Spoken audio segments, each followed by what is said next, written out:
Dear madams, గురు బ్రహ్మలారా,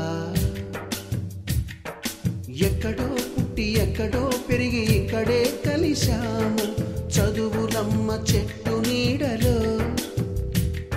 విద్యలో రాజీ పడలేదు, అదేవిధంగా వస్తువులో రాజీ పడలేదు, అదేవిధంగా భోజనాలు కానీ ఎక్కడైనా కానీ ఫుడ్లో రాజీ పడలేదు. ఇంటి వాతావరణాన్ని కల్పించే విధంగానే ఉంటా ఉంది.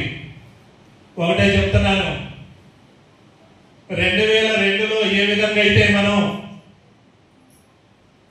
మీకు అందించే రైసు మనం ఎవరి దగ్గర కూడాను మనం రైతుల దగ్గర వడ్లు కొని మన మిల్లులోనే వాటిని రైస్గా ఆడించి మన హాస్టల్కి ప్రతి నెల వడ్లు కొని ఆ వడ్ల ద్వారా మన మిల్లులోనే తయారు చేసిన రైస్ వాడుతూ ఉంటాం.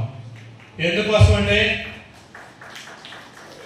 ఎక్కడా కల్తీకి అవకాశం ఉండదు. ఇవాళ మనం డైరెక్ట్గా రైతు దగ్గర నుంచి వడ్లు కొని రైస్ వేయించిన దానికన్నా బయట వ్యాపారస్తుల దగ్గర ఉంటే క్వింటాలకు 300 తక్కువకే వస్తాయి. అంటే మనం వడ్లు కొని రైస్ వేయిస్తే అయ్యే కాస్ట్ కన్నా తక్కువకు వస్తాయి అంటే తప్పనిసరిగా వాటిలో కల్తీ ఉంటుంది. దానిలో ఎలాంటి సందేహం లేదు. అది దృష్టిలో పెట్టుకొని ఇప్పటి వరకు కూడా చేస్తా ఉన్నాం. అదేవిధంగా మనకు కావాల్సిన చిల్లర సరుకులైన అయినా కానీ చిల్లర కొట్టులో కాకుండా ప్రతిదీ మిల్లు ఏది కావాలన్నా కానీ మిల్లుల ద్వారా మిల్లుల దగ్గర నుంచే మనం కొని తీసుకురావడం జరుగుతూ ఉంది. ఎందుకంటే చిల్లర కొట్లో ఎక్కడైనా కానీ వాళ్ళు కొనుక్కొచ్చి మళ్ళీ అక్కడ నుంచి మనకి అమ్మటం అంటే నిల్వ ఉండడానికి అవకాశం ఉంటుంది. అలా నిల్వ వస్తువుని ఉపయోగించకూడదనే ఉద్దేశంతో అన్నీ కూడా హోల్సేల్ అంటే మిల్లర్స్ నుంచే తీసుకురావడం జరుగుతూ ఉంది. ఇక కూరగాయలు ఉంటే డైరెక్ట్గా హోల్సేల్ మార్కెట్ నుంచి కానీ లేకపోతే రైతులు పండించి డైరెక్ట్గా మన హాస్టల్ సప్లై చేయడం కానీ తాజా కూరగాయలని ప్రతి 2 రోజులకు ఒకసారి మనం తీసుకొచ్చి ఉపయోగించడం జరుగుతూ ఉంది ఎక్కడైనా కానీ. అది కేవలం నర్సాపేటలో మన దగ్గర మాత్రమే. అదేవిధంగా విద్యాపరంగా చూస్తే ఎక్కడ ఏ కళాశాలలో అయినా కానీ పాఠాలు బోధించే వాళ్ళు ఒకరుంటారు, స్టడీ అవర్స్ నిర్వహించే వాళ్ళు ఒకరుంటారు, పేపర్స్ వాల్యుయేషన్ చేసే వాళ్ళు ఒకరుంటారు, అదేవిధంగా వార్డెన్స్గా వీళ్ళుంటారు. ఆ విధంగా కాదు, మనం ఎన్ని సంవత్సరాల నుంచి కూడాను ఎవరైతే పాఠాలను బోధిస్తారో వాళ్ళే స్టడీ అవర్స్ నిర్వహిస్తారు, వాళ్ళే పేపర్ వాల్యుయేషన్ చేస్తారు, వాళ్ళే పేరెంట్స్తో మీ తల్లిదండ్రులతో అనుసంధానంతో ఉంటారు. ఎందుకోసం ఇది కొనసాగిస్తూ ఉన్నామంటే ఎవరైతే పాఠం చెప్తారో, ఎవరైతే పేపర్లు వాల్యుయేషన్ చేస్తారో, ఎవరైతే స్టడీ అవర్ నిర్వహిస్తారో వాళ్ళకి ఒక విద్యార్థి మీద ప్రత్యేకంగా ఎవరు ఏ స్థాయిలో ఉన్నారు, లీస్ట్ ఎవరున్నారు, మధ్యస్థంగా ఎవరున్నారు, మెరిట్స్ ఎవరున్నారు అనేది ఆ లెక్చరర్కి మాత్రమే తెలుస్తుంది. ఈ 3 రకాలుగా ఉన్నప్పుడు ఆ అవకాశం ఉండదు. దానికోసం అండి నాటి నుండి నేటి వరకు కూడాను ఇవాళ మన దగ్గర ఉన్న ఇంటర్మీడియట్లో ఉన్న కార్పొరేట్ లెక్చరర్స్ ఉన్నా కానీ కార్పొరేట్ స్థాయిలో పనిచేసిన వాళ్ళు శ్రీ చైతన్య నారాయణ నుంచి వచ్చిన లెక్చరర్స్ కూడాను వాళ్ళే పాఠాలు చెప్తున్నారు, వాళ్ళే స్టడీ అవర్స్ నిర్వహిస్తున్నారు, వాళ్ళే పేపర్ వాల్యుయేషన్ చేస్తున్నారు. కాబట్టి ఆ విద్యార్థి స్థితి ఏ విధంగా ఉందని తెలియటానికి అవకాశం ఉంటుంది. కాబట్టి అదే కొనసాగిస్తా ఉన్నాం. ఇక వస్తాయి ఎక్కడా కూడా వస్తువులో రాజీ పడే సమస్య లేదు.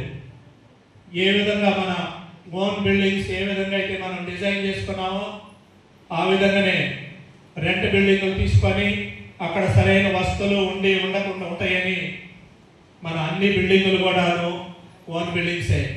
ఒక్క డిగ్రీ కళాశాల ఆ మెయిన్ బిల్డింగ్ మాత్రమే మనం రెంట్కు కొనసాగిస్తా ఉన్నాం. అది కూడా భవిష్యత్తులో ఓన్ బిల్డింగ్లోకి వెళ్తాం. దానిలో ఎలాంటి సందేహం లేదు, ఎక్కడ రాజీ పడే సమస్య లేదు. ఒకటే మీకు తెలియజేస్తా ఉన్నాను, ఇప్పుడు ఈ పాట విన్నారు కదా, దానిలో ఏం నేర్చుకున్నారు ఏంటో ఒక్కరు చెప్పండి లేసి. ఏంటి? దేనికైనా దాని మూలం ఏంటి? చదువే ఏకైక లక్ష్యం. మీ లక్ష్యం మొత్తం కూడాను ఈ విద్యార్థి దశలో కేవలం చదువు మీదనే దృష్టి పెట్టాలి. బయట ప్రపంచంలో అనేక ఆకర్షణలు ఉంటాయి.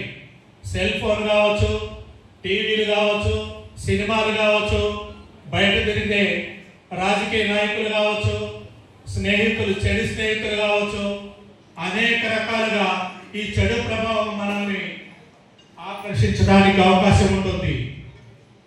వాటి ఆకర్షణ గురి అవ్వకుండా కేవలం చదువే లక్ష్యంగా మీరు ముందుకెళ్లాల్సిన అవకాశం ఉందని చెప్పి తెలియజేస్తా ఉన్నాను.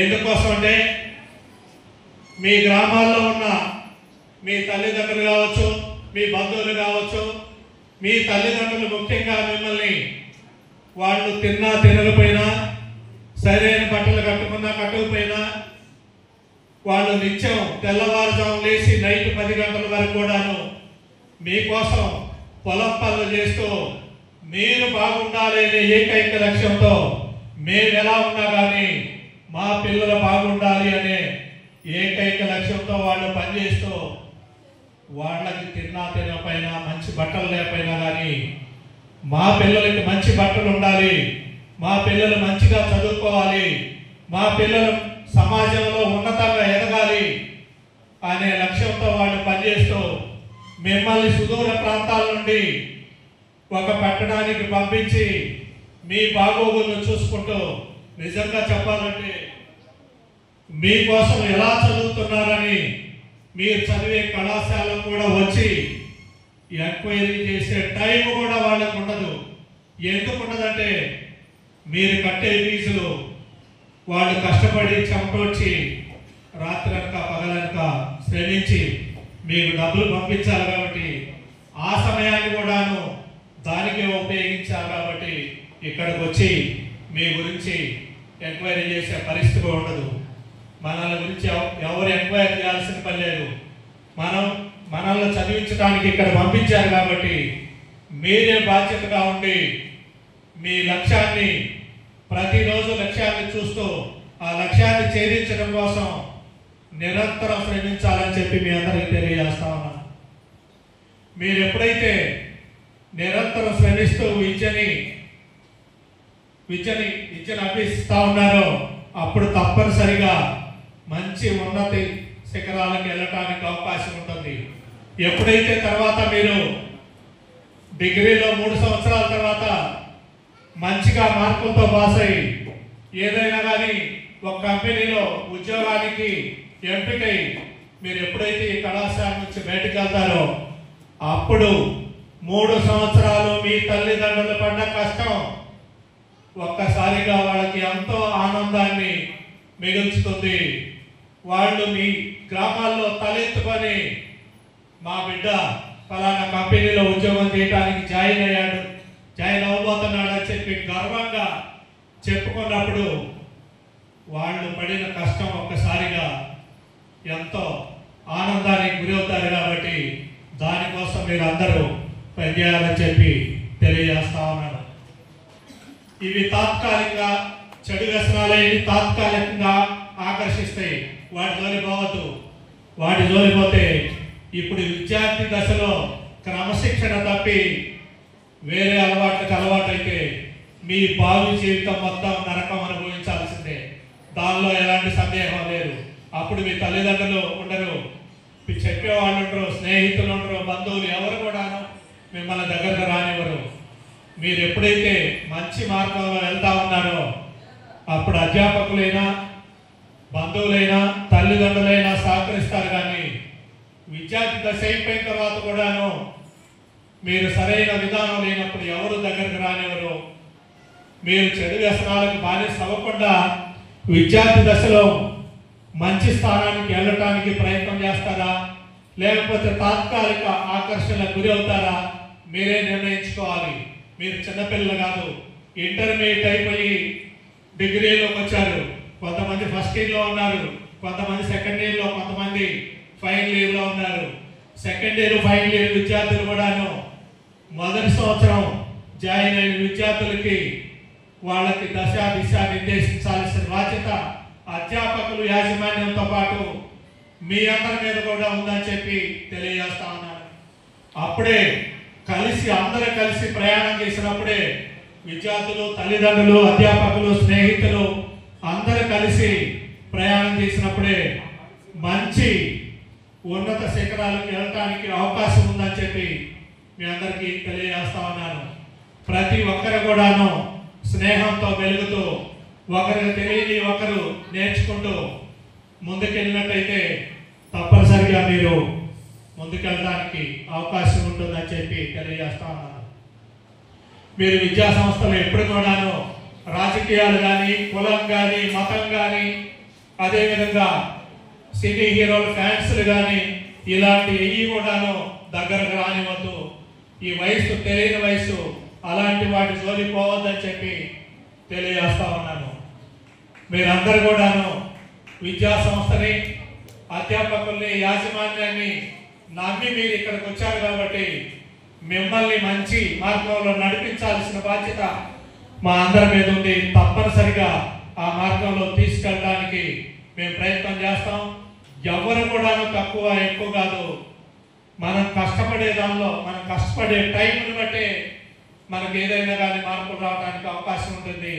మనం ఉండే క్రమశిక్షణ బట్టే మన వ్యక్తిత్వం మంచిగా ఉండడానికి అవకాశం ఉంటుందని చెప్పి తెలియజేస్తా ఉన్నాను. ఒక్కటే ఆ సాంగ్ మీద ఉన్నారు, పూర్తిగా రాలాది.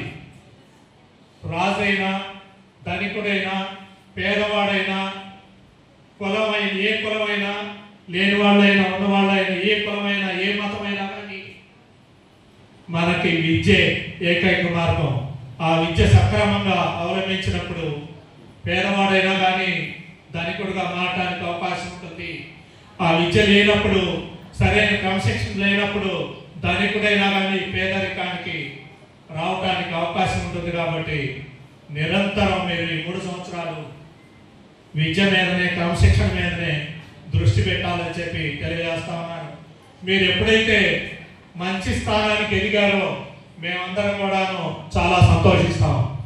ఎందుకంటే నేను ఈ రాష్ట్రంలో ఏ జిల్లాకి వెళ్ళినా కానీ, ఏ ఇంజనీరింగ్ కాలేజీకి వెళ్ళినా కానీ, ఎక్కడికి వెళ్ళినా, ఎంత సుదూర ప్రాంతానికి వెళ్ళినా కానీ మన విద్యార్థులు ఒక్కో కాలేజీకి ఒకడు కానీ, ఇద్దరు కానీ కనీసం ఉంటారు.